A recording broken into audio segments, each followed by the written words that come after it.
amigos! Hoje falaremos sobre a relação entre o cérebro e o intestino. Uma relação que tem sido muito explorada como ferramenta terapêutica, ou seja, melhorar o cérebro através do intestino, melhorar o intestino através do cérebro.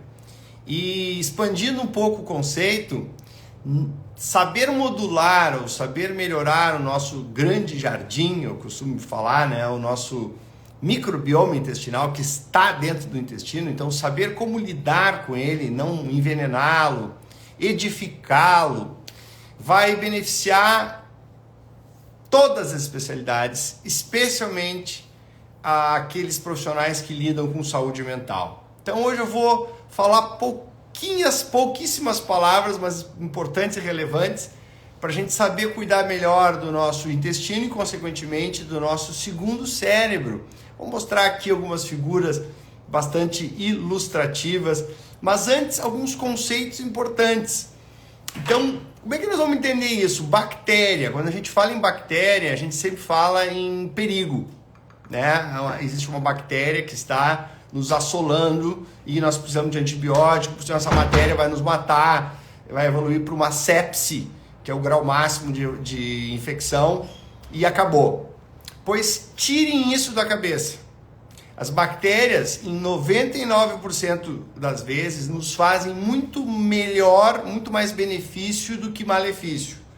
É verdade, nós temos infecções bacterianas, é só a gente ir no hospital ou numa CTI, que a maioria dos pacientes está sendo assolada por uma bactéria de difícil tratamento que está gerando, então, um risco de vida. Mas a maioria das vezes, pessoal, as bactérias que estão dentro do nosso corpo, seja na boca, seja nos genitais, seja no intestino, são bactérias que nos protegem, que têm uma série de funções. E é aqui que eu queria entrar. Por que as bactérias são tão importantes para nós? Vamos falar mais do intestino, mas isso também vale para boca, genitais e pele, onde também residem essas bactérias. Elas nos defendem de várias maneiras. No intestino, de uma maneira bem peculiar. Elas são uma espécie de guardiãs. Sim, elas cuidam da nossa parede intestinal para o que está fora, o que está no meio externo, não entre no nosso vaso sanguíneo. Eu costumo dizer, né, são soldados para que as toxinas e as porcarias vão para o vaso sanitário, não para o vaso sanguíneo. Indo para o vaso sanguíneo, um fenômeno chamado inflamação, e que em pessoas predispostas gera a neuroinflamação, dependendo da predisposição, aí que vem o problema. Então nós precisamos desses soldados, precisamos desse nosso intestino blindado, que é o contrário de um conceito muito importante que eu já queria colocar aqui, que é o leaky gut.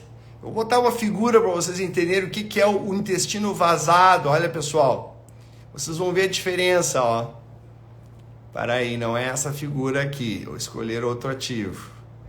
É essa figura aqui. Olha lá, ó. De um lado vocês veem o cérebro em cima e de um lado vocês veem o intestino todo fechadinho, ou seja, as coisas passam, vêm da boca, esôfago, estômago, intestino, vaso sanitário. Tudo certo. E nesse caminho, obviamente, alguns nutrientes são absorvidos. Por isso que a gente vive. Agora, naquele caso ali, ó, do outro lado, o nosso intestino está cheio de buracos. Em inglês, é bonito, leaky gut. Mas é intestino vazado, intestino poroso, intestino permeável, como vocês queiram chamar. Que, por sinal, por mecanismos relacionados àquele nervão ali, aquela linha que liga ao cérebro, esse intestino vazado promove muitas vezes o cérebro vazado.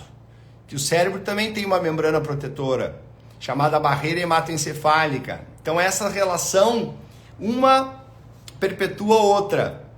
É uma relação bidirecional, como falei no início aqui da nossa pequena live. Que o que acontece no cérebro repercute no intestino e vice-versa.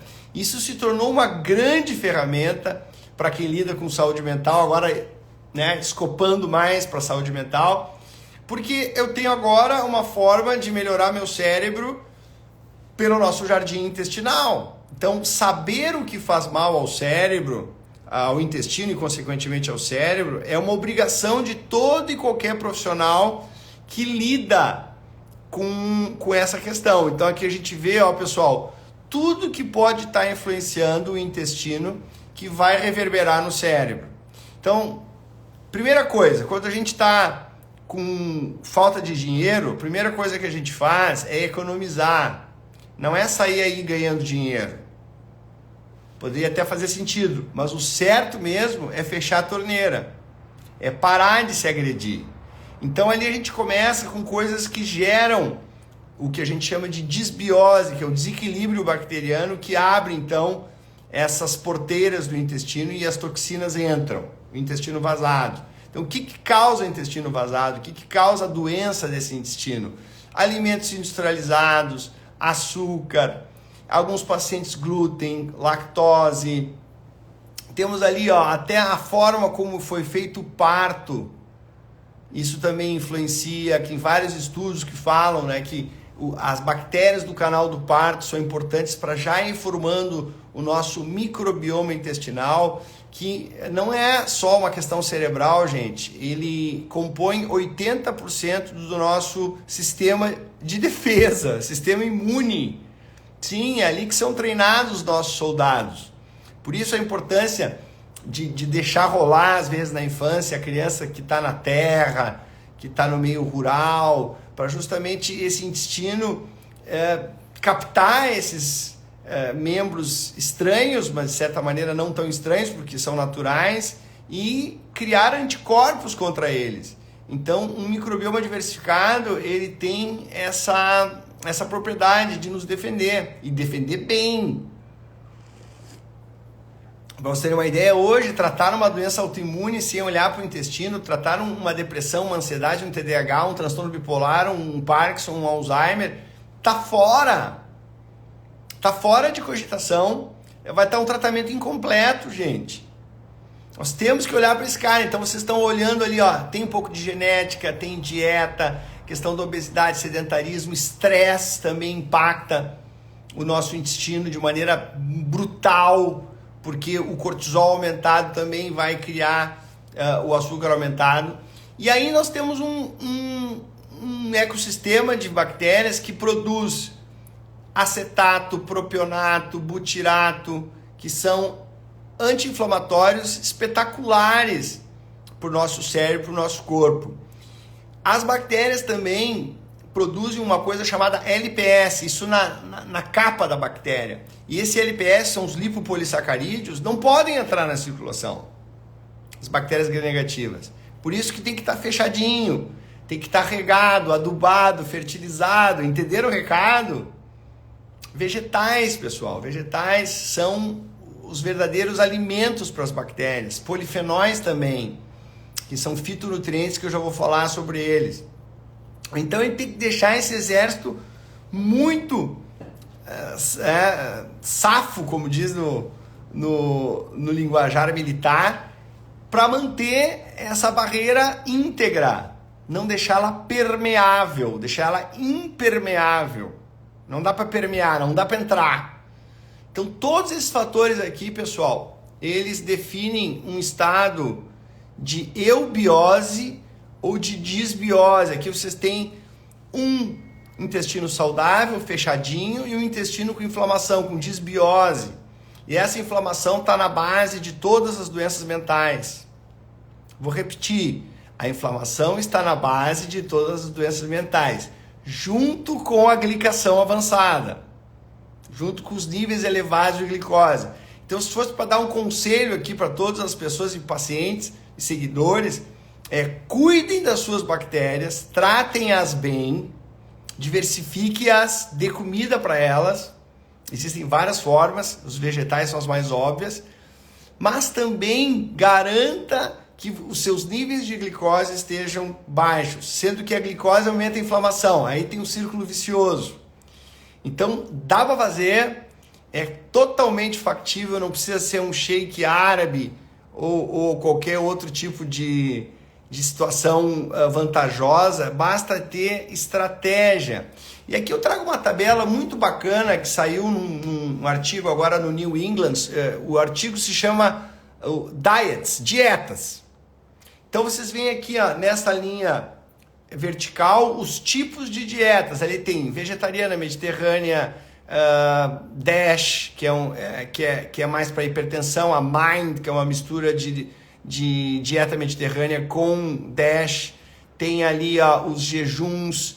Olha que bacana. E os bolões grandes azuis ali, ó, pessoal, é o que mais tem nessas respectivas dietas. Então vocês veem bem no meio, no centro dessa tabela, os vegetais. Então essas dietas que trazem vegetais estão trazendo, na verdade, alimentos para as nossas bactérias que vão se reverter em benefícios cerebrais. Quem diria? É uma relação, eu sei, pessoal, é improvável. É completamente, eu costumo dizer, né, que se fosse daqui a 10 anos atrás, e pusesse uma lista, assim, os 10 órgãos mais importantes, das dezenas de órgãos que nós temos no nosso corpo, o intestino não estaria nem na lista.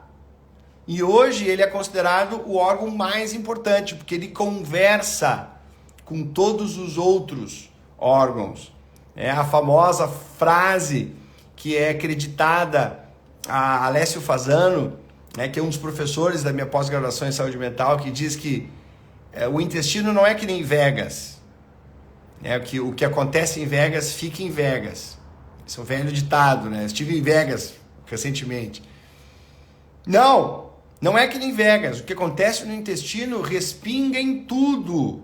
Respinga em tudo, pessoal. Respinga em quem é psiquiatra, psicólogo, fisioterapeuta, educador físico, reumatologista, nefrologista, cardiologista, neurologista. Não tem mais como dar esse passo para trás. Não adianta espernear, resistir isso. Isso é o que eu estou falando do New England. Então depois eu vou colocar algumas referências importantes para quem quer começar a entender como que se faz para modular o intestino, ou seja, deixar o intestino diversificado. Não é uma tarefa fácil muitas vezes, porque nós viemos de um ambiente que conspira muito contra o nosso intestino e, consequentemente, contra o nosso cérebro. E é claro, alguém sempre vai dizer, eu nunca comi salada, eu como só comida industrializada, eu uso omeprazol, que é outra coisa que acaba com o microbioma, eu uso corticoide crônico, e eu estou escrevendo um livro, eu estou bem, emocionalmente bem. Então, duas hipóteses. Ou você tem genes que lhe protegem, ou é uma questão de tempo. Os jovens, por exemplo, aguentam muito essa autoagressão, esse desrespeito com essa população intestinal aqui. Então eles vão até certo ponto, vão bem, mas aí vem o TDAH, aí vem a piora, né? Hoje o autismo, que era 1 para 1000, está 1 para 36 crianças. Quer dizer, por que será? Gente, podem ter certeza, tem muito a ver pela maneira como como viemos tratando o nosso intestino, que é o nosso segundo cérebro, que é o nosso segundo tudo. Acabei de inventar uma frase aqui, né? O nosso intestino é o nosso segundo tudo. Então não dá para fechar os olhos e simplesmente abraçar em medicamentos, ok? Não. Meu troço aqui é antidepressivo. Também pode ajudar. Vai ajudar. Mas ficar só nisso é uma abordagem incompleta. E esse é um tema que é exaustivamente tratado na nossa pós-graduação. Temos um módulo só, que é a conexão cérebro-intestino, justamente para conhecer, olha, alguém falou em calprotectina, é um marcador de inflamação intestinal, assim como a zonulina. Todos esses termos são importantes para o profissional e também para o paciente na hora que vê o seu exame, o seu microbioma, o seu GI map, o seu coprológico funcional. Vai ter uma aula só com exames funcionais relacionados ao sistema digestivo. Então tudo isso é muito importante. Já estamos chegando aqui aos nossos 20 minutos, mas a mensagem é essa, gente. Cuide do seu intestino. Para isso, coma comida de verdade, de preferência de cunho vegetal e pouco. A gente sabe que o jejum também é um extremo bom amigo do nosso intestino. Não comer, o ato de não comer, que eu estou fazendo agora, por sinal. Ontem eu almocei e vou almoçar de novo, vai dar 24 horas, tá? Então, saber ter um profissional para lhe acompanhar num processo de dieta, de jejum intermitente, de dieta cetogênica, todas elas trazem esse benefício, porque veja bem, quando a gente faz o jejum intermitente, a gente está dando férias, a gente está dando tempo do nosso intestino cicatrizar e está pronto depois para receber os polifenóis, os nutrientes ideais para as bactérias, que são os vegetais pré-bióticos. Tem os pré-bióticos, que são os alimentos das bactérias, dos micro-organismos, que são 100 trilhões. Só para vocês terem uma ideia, nós temos 35 trilhões de células do ser humano. Só aqui, são 100 trilhões. Então, alimentar esses caras com pré-bióticos. Esses caras são os probióticos. Existe também um conceito chamado os biogênicos ou os pós-bióticos, que é o resultado da produção dessas bactérias, que eu já mencionei aqui, que é o butirato, o acetato, o propionato, que são cadeiras, que são ácidos graxos de cadeia curta, que são extremamente úteis para manter a nossa barreira hematoencefálica fechadinha, nosso cérebro desinflamado. Então, por favor, vamos fechar aqui esse pequeno momento aqui, grato às centenas de pessoas que estiveram com a gente, com essa mensagem, gente. Quer cuidar do cérebro? Show! Todo mundo quer. Cuida do seu intestino. Saiba como não envenená-lo e como premiá-lo. Gente, foi uma satisfação. Hoje essa live está sendo feita na terça-feira. Ontem não foi possível por uma questão de deslocamento físico, mas nós estaremos todas as semanas aqui conversando sobre temas que possam ser úteis, não apenas a você, mas amigos, pacientes e todos que estiverem, as pessoas que você ama, ok? Um bom dia para todos!